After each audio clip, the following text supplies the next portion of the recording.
Hello, my dear students. How are you all? I hope that you are happy, healthy, and fantastic. You are welcome to Symbolic Education.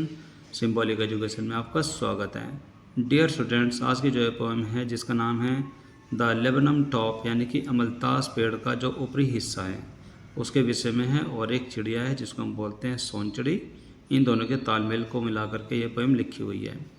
यह poem और भी ज़्यादा इसलिए special क्योंकि ये एक poem एक पेड़ के बारे में है, जो पेड़ है हमारे पर्यावरण का एक अटूट हिस्सा है और हर कोई पेड़ों को पसंद करता है क्योंकि पेड़ हमारे पर्यावरण के लिए बेहद ज़रूरी है। जो ये आज की पोएम है इस पेड़ और एक सोनचिड़िया के बारे में है, जो कि सोनचिड़िया इस पेड़ पर आती है तो जो ये पेड़ है ये अपने आप को जिंदा यानी कि जीवंत महसूस करता है। ऐसा लगता है कि यह पेड़ जिंदा है, और जब वो चिड़िया इस पेड़ से दूर चली जाती है, यहाँ से उड़ जाती है, तो ये पेड़ है बहुत उदास हो जाता है।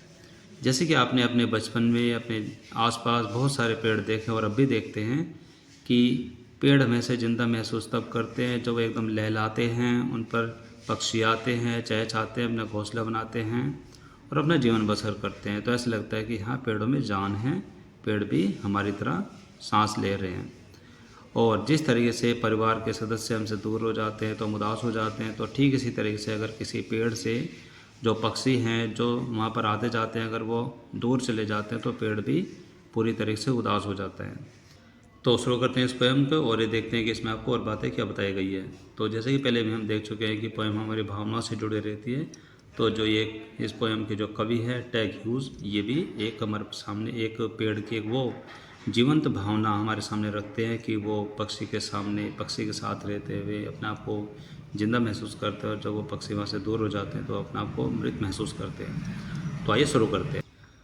तो इसकी शुरुआत में लिखा है कि the laburnum top is silent, यानी कि अमलतास का जो वृक्ष है उसका जो ऊपरी सिरा है वो बड़ा ही शांत है, चुपचाप है, क्वाइट स्टिल और पूरी तरीके से स्थिर है।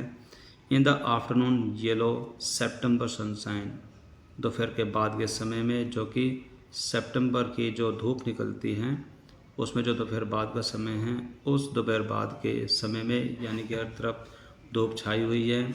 तो यहाँ पर लिखा है कि येलो सितंबर सनशाइन, यानी कि धूप की वजह से जो दोपहर बाद का जो समय हर तरफ पीला पीला नज़र आ रहा है। तो उस समय अमलतास का जो ऊपरी हिस्सा है वो बहुत ही शांत है, चुपचाप हैं।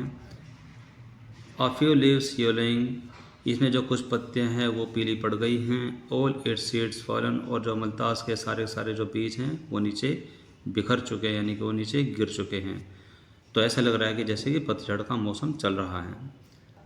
और आगे इसमें लिखा है कि टिल द गोल्ड फिन्स कम, और ऐसी स्थिति इस अमलतास पेड़ के उस समय तक रहती है जब तक कि एक सोनचिड़ी यानी कि सोने के जैसे एक चिड़िया होती है, सोनचिड़ी उसको बोलते हैं, गोल्ड फिन्स वहाँ पर नहीं आ जाती विद ए ट्विचिंग चर्प, झटके से चहचहाट करती हुई। जैसे कि उससे पहले यहाँ पर हमने देखा है कि जो लेबनम यानी कि अमलतास का जो ऊपरी सिरा है, वो जो पेड़ है वो पूरी तरीके से शांत है, और यहाँ पर वो उदासी भी नज़र आ रही है, बिल्कुल स्थिर है। जो सितंबर का जो दोपहर का समय धूप निकली हुई है और उसके सारे जो बीज है वो नीचे गिर गए हैं, कुछ पत्ते पीली पड़ गई हैं। और जैसे ही वो गोल्डफिन्स यानी कि सोनचिड़ी वहाँ पर आती है एक झटके के साथ उस पेड़ की शाखा पर, और अपनी चहचहाट वहाँ पर बिखेर देती है। ये सडननेस, इसमें एक अचानक होने वाला जो भाव आ जाता है पेड़ के अंदर, स्टार्टलमेंट, और जिसकी वजह से पेड़ बड़ा चौंक जाता है। एट ए ब्रांच एंड, यानी कि उस पेड़ की शाखा की बिल्कुल अंतिम सिरे पर, अंतिम छोर पर जब वो चिड़िया चहकती हुई झटके के साथ वहाँ पर आती है। देन, और फिर उसके बाद स्लीक एज ए लिजार्ड, छिपकली की भांति दुबली पतली सी, एंड अलर्ट, लेकिन बहुत ही चौकन्नी, एंड एब्रप्ट, जो कि अचानक से वहाँ पर जो प्रकट हो जाती है। शी एंटर्स द थिकनेस, उसके बाद फिर वो उस पेड़ों के जो पत्तियाँ हैं उनमें प्रवेश करती है। पत्तियों का जो झुरमुट होता है जहाँ पर बहुत सारी पत्तियाँ हैं उसके अंदर वो प्रवेश करती है। And a machine starts up, और उसके बाद एक यांत्रिक क्रिया, एक मशीन की तरह का कार्य शुरू हो जाता है। यानी कि यहाँ पर कवि बताना चाहता है कि जब वो सोनचिड़ी वहाँ पर आती है उस पेड़ की एक जो शाखा होती है उस शाखा के अंत पर वो अचानक आकर के बैठ जाती हैं, तो पेड़ में एक सडननेस यानी कि एक अचानक भाव पैदा हो जाता है और वो हैरान हो जाता है। उसके बाद फिर वो छिपकली की भांति पतली सी लेकिन चालाक होकर के जो कि अचानक वहाँ पर सामने आ जाती है।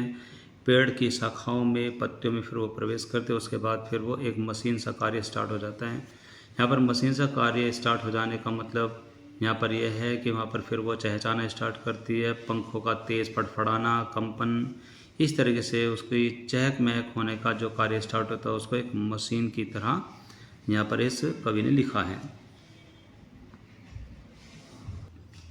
जो यहाँ पर ये मशीन स्टार्ट हो जाती है वो क्या काम करती है, ऑफ चिटरिंग्स, यानी कि उसका चहचहाना शुरू हो जाता है। यानी कि जैसे कि वो जो सोनचिड़ी है वो पेड़ की पत्तियों में प्रवेश करती है तो वहाँ जा कर के उसका चहचहाना शुरू हो जाता है।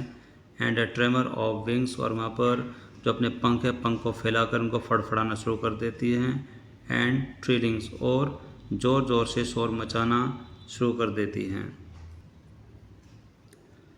और इसके बाद क्या होता है, इसमें लिखा है कि the whole tree trembles and thrills, पूरा का पूरा पेड़ हिल उठता है एंड रोमांच से भर जाता है, यानी कि पेड़ अचानक से खुश हो जाता है। It is the engine of our family, और जब वो सोनचिड़ी आती है वो अकेले नहीं आती बल्कि अपने परिवार को साथ लेकर के आती है। और उस परिवार के लिए, यानी कि उसके परिवार के लिए जो ये पेड़ है ये एक इंजन का कार्य करता है। आगे इसमें लिखा है कि सी स्टॉक्स इट फुल, और फिर वो अपने बच्चों को वहाँ पूरी तरीके से भोजन करते हैं। यहाँ पर स्टॉक से बच्चों को भोजन कराना। देन फिर उसके बाद floods out to a branch and, और फिर उसके बाद वह उड़ती हुई, इठलाती हुई, इतराती हुई एक जो टहनी है उसके अंत में, उसके छोर पर वो फुदकती रहती है। स्विंग हर बर्ड फेस, अपना धारीदार चेहरा दिखाते हुए, क्योंकि जो सोनचिड़ी होती है उसके चेहरे पर एक प्रकार की धारियाँ नज़र आती है, धारियाँ बनी हुई है। आइडेंटिटी मास्क, जो कि उसकी पहचान का एक प्रतीक बनता है, यानी कि इससे हम उसको पहचान सकते हैं। तो अपना धारीदार चेहरा दिखाते हुए एक अन्य शाखा के छोर पर वो फुदकती है, उसके साथ वो फ्लर्ट करती हैं। उसके बाद फिर इसमें लिखा है कि देन, फिर उसके बाद विद ईरी, एक अजीब सी, एक रहस्यमयी, डेलिकेट और हल्की सी नाजुक सी आवाज़, विसेल, जिसमें सीटी जैसी आवाज़ आ रही है, चिप, विस्परिंग, और चहचहाट करते हुए, कानाफूसी करते हुए, सी लॉन्चेज अवे, वह दूर कहीं उड़ जाती है, टूवर्ड्स द इन्फिनिट, अनंत में कहीं उड़ जाती है आसमान की तरफ। एंड, और the laburnum subsides to empty, और जो अमलतास का जो पेड़ है वो एक बार फिर से खाली हो जाता है। यानी कि कवि हमें बताना चाहता है कि जो अमलतास का जो वृक्ष है, यानी कि जो लेबनम टॉप है, उसका जो ऊपरी हिस्सा है वह सितंबर की दोपहर बाद का जो समय है जब धूप निकली रहती है, यानी कि इस कविता के कवि हमें बताना चाहते हैं कि जो लेबनम टॉप है, यानी कि जो अमलतास पेड़ का जो ऊपरी सिरा है वह बहुत ही शांत होता है, बिल्कुल स्थिर होता है, जो कि सितंबर की दोपहर बाद का जो समय है, धूप निकली हुई है और उस पेड़ की कुछ पत्तियां पीली पड़ी हुई हैं और उसके सारे जो बीज है वो नीचे गिर चुके हैं। उसके बाद ऐसी स्थिति जब तक रहती है कि जब तक कि वहाँ पर एक सोनचिड़ी नहीं आ जाती। जैसे ही सोनचिड़ी वहाँ पर आती है, एक झटके के साथ चहचहाती हुई, पेड़ को अचानक सा एक आभास होता है, एक भाव आता है और जिससे कि वह चौंक जाता है।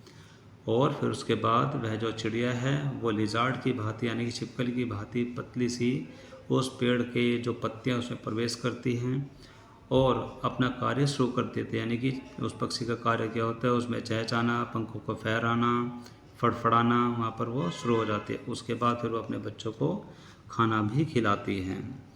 जो ये पेड़ है उसके परिवार के लिए एक इंजन का कार्य करता है।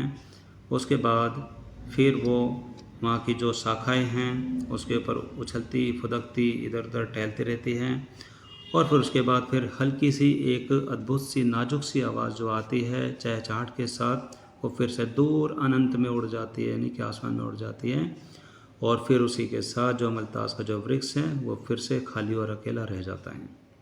यह जो भाव हैं ये वृक्ष के हमें जो बताए गए हैं इस कविता के द्वारा बहुत ही भावुक कर देने वाले हैं। आई होप कि आपने इस कविता को बड़े ध्यान से सुना होगा और इसको समझने की कोशिश की होगी। तो आज की क्लास में सिर्फ इतना ही। This is all for now. For today's class हमें मिलेंगे इसी पोएम के कुछ क्वेश्चंस को लेकर और ये देखेंगे कि जो क्वेश्चंस आपसे इसमें पूछे गए हैं आप उसके आंसर कैसे देंगे। जितने भी क्वेश्चंस होंगे आपको उन सभी को ध्यान से सुनना होगा और साथ साथ आप अपनी इंग्लिश को भी इम्प्रूव करेंगे, आई होप। तो आज की क्लास में सिर्फ इतना ही। This is all for now for today's class. अब हम मिलेंगे हमारी अगली क्लास में। Till then take care, bye bye, have a nice day.